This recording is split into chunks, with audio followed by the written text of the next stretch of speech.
மூத்த பத்திரிகையாளர் திரு ஐயநாதன் இணைப்பில் இருக்கிறார். வணக்கம் சார். வணக்கம், சொல்லுங்க சார். தேமுதிக பொதுச் செயலாளர் பிரேமலதா விஜயகாந்த் பேசினதை பார்த்துருப்பீங்க. கூட்டணி குறித்து முடிவு எடுத்துட்டோம், ஆனால் இப்போது அறிவிக்க வேண்டிய தேவையில்லை, நாங்கள் சாணக்கியத்தனமாக செயல்பட போகிறோம் அப்படின்னு சொல்கிறாங்க. அதை எப்படி பார்க்கலாம்? அவங்களோட பேச்சு கவனிச்சேன். இப்போ அவங்க எல்லாமே கூட்டம் யாரும் எந்த கட்சியும் ஆட்சி அமைக்க முடியாது அப்படின்னு தான் சொல்றாங்க. அவங்களுக்கு வந்துட்டு கள நிலவரம் தெரியலன்னு அர்த்தம், அவ்வளவுதான். வேற என்ன சொல்றது அவங்கள பத்தி?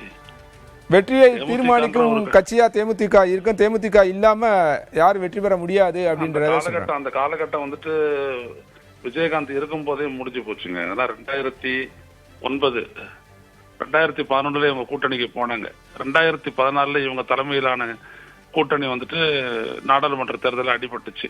2016 இவங்க தலைமையிலான தேமுதிக தலைமையிலான கூட்டணி சட்டப்பேரவையிலையும் அடிபட்டு அவரே 3வது இடத்துக்கு போயிட்டாரு. அதுக்கப்புறம் இவங்க வந்துட்டு ஒரு நிர்ணய சக்தி அப்படின்றதெல்லாம் வந்துட்டு சும்மா பேச்சு, அதெல்லாம் அவங்களுக்கு விவரம் தெரியாம பேசுறாங்க. இவ்வளவு கூட்டத்தை பார்த்துட்ட உடனே அவங்களுக்கு வந்துட்டு அதனால ஏற்படக்கூடிய உந்துதல்ல அந்த தொண்டர்களை வந்துட்டு ஊக்குவிக்கிறதுக்காக பேசக்கூடிய பேச்சு. ஆனா அவருடைய தொண்டர்களுக்கே தெரியும் நம்மளுடைய கட்சியினுடைய பலம் பலவீனம் என்ன அப்படின்றது. அதனால அது கிடையாது, அது அப்படி கிடையாது. முன்பாக பேசிய பத்திரிகையாளர் திரு சுவாமிநாதன் சொல்லும்போது ஒரு விஷயத்தை குறிப்பிட்டார். தாவேகா இன்னைக்கு ஒரு முக்கியமான கட்சி, அது ஒரு ஸ்பாய்லரா இருக்கும். அவங்க ஒரு கணிசமான வாக்குகளை பிரிப்பதன் மூலமா ஒருவேளை மைனாரிட்டி கவர்மெண்ட் ஃபார்ம் ஆகலாம், இல்லை மைனாரிட்டி அரசு வர மாதிரியான ஒரு சூழல் இருந்ததுன்னா இவங்க ஒரு முக்கியமான இடத்தை தேமுதிக பிடிக்கும். அப்போ தேமுதிகவை டிபெண்ட் பண்ற மாதிரியான சூழல் மற்ற கட்சிகளுக்கு வரலாம். அந்த அடிப்படையில் இவங்க இதை பேசியிருக்கலாம் அப்படின்னு சொல்றாரு. அந்த புரிதல் சரிதானா? இல்ல, அதாவது அது வந்துட்டு ஒரு கேம் சேஞ்சராவோ ஒரு ஸ்பாய்லராவோ இருக்கிறதுக்கான வாய்ப்பே இல்லை. அது அவங்க சொல்லிட்டு இருக்கிறாங்க.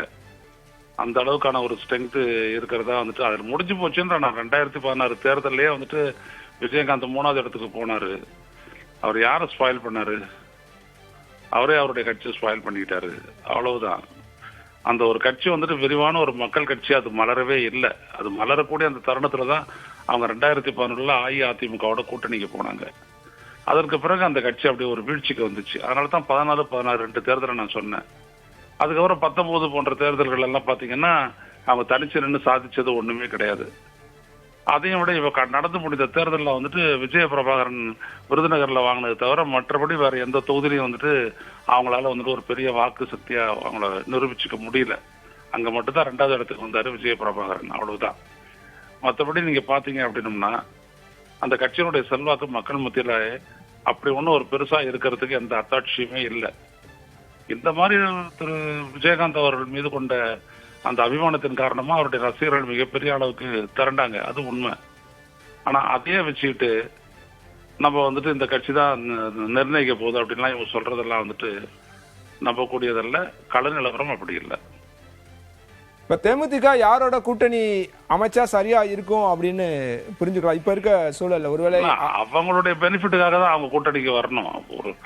ஒரு 5 சீட்டு இவங்களுக்கு கொடுக்கலாம் எந்த ஒரு கூட்டணிக்கு அவங்க போனாலும்.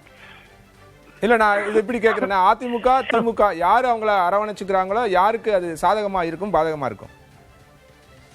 இல்லைங்க, சாதக பாதகத்தை தீர்மானிக்கக்கூடிய ஒரு சக்தி அவங்க கிடையாதுன்னு. அப்புறம் எப்படி அதை சொல்றது மறுபடியும்? அது அங்கேயே ரூல்ட் அவுட் ஆயிடுது. அப்ப அவங்கள சேர்க்கறதுனால யாருக்கு எந்த பிரயோஜனம் இல்லைன்றதா உங்களோட பார்வை? ஆமா, ஓரளவு அவங்க கான்ட்ரிபியூட் பண்ணுவாங்க. அதுக்கு வந்துட்டு ஒரு 5% அவங்க 5 சீட்டு அவங்களுக்கு தரலாம், அவ்வளவுதான். அது எந்த கூட்டணியா இருந்தாலும் அவ்வளவுதான் அவங்களுடைய மதிப்பு. இப்ப திரு விஜய பிரபாகரன் தொடருங்கய்யா. அது தாண்டி அவங்களுக்கு மதிப்பு இல்லை. ரைட். திரு விஜய் பிரபாகரன் பேசும்போது ஒரு விஷயத்த சொல்றாரு, காங்கிரஸை காலத்திலேயே நம்பாதீங்க அப்படின்னு விஜய்க்கு அட்வைஸ் பண்றாரு. இதை எப்படி புரிஞ்சுக்கிறது? அது மிக சரியான அட்வைஸ். இல்ல, திமுக கூட்டணியில இடம்பெற்றிருக்க காங்கிரஸ் ஒருவேளை இவங்க திமுக கூட்டணியை நோக்கி நகர்றாங்க அப்படின்னா அது ஒரு இல்ல, திமுக அவ்வளவு இடங்களை வாங்கிட்டு அவ்வளவு எம்எல்ஏக்களை பெற்று அவ்வளவு எம்பிக்களை பெற்றதுக்கு பிறகும் கூட இன்னொரு கூட்டணியை பத்தி யோசிக்கிறாங்களா? அந்த கட்சியை எப்படி நம்புறது? ஆனா அப்ப விஜய பிரபாகரன் சொல்றது சரிதானே. 18 எம்எல்ஏக்களையும் 10 எம்பிக்களையும் பெற்றுள்ள ஒரு கூட்டணியை சேர்ந்துட்டு நாங்க வெளியேறி வேற ஒரு கூட்டணியை நாங்க பேசிட்டு இருக்கிறோம், பாப்போம் போவோம், எங்களால தான் நீங்க ஜெயிக்கிறீங்க அப்படிலாம் பேசக்கூடிய ஒரு கட்சியை நம்ப முடியுமா? அதான் அவர் விஜய பிரபாகரன் சொல்றாரு, ஒருபோதும் நம்பிடாதீங்க அப்படின்னு சொல்றாங்க, அவ்வளவுதான். இல்ல காங்கிரஸ்க்கு வேற என்ன எதிர்காலம் இருக்கு? ஒருவேளை திமுகவிலிருந்து அவர்கள் எதிர்பார்க்கிறபடி வெளியேறுகிறாங்க, இல்ல இப்ப இருக்க சூழலை வச்சு இந்த கேள்வி. இல்ல வெளியேறதுக்கெல்லாம் வாய்ப்பு இல்லைங்க. அது அவங்களுக்குள்ள வந்துட்டு மேலிட அளவுல வந்துட்டு முடிச்சுக்கிட்டாங்க, தொகுதி பங்கீடு முடிச்சுக்கிட்டாங்க.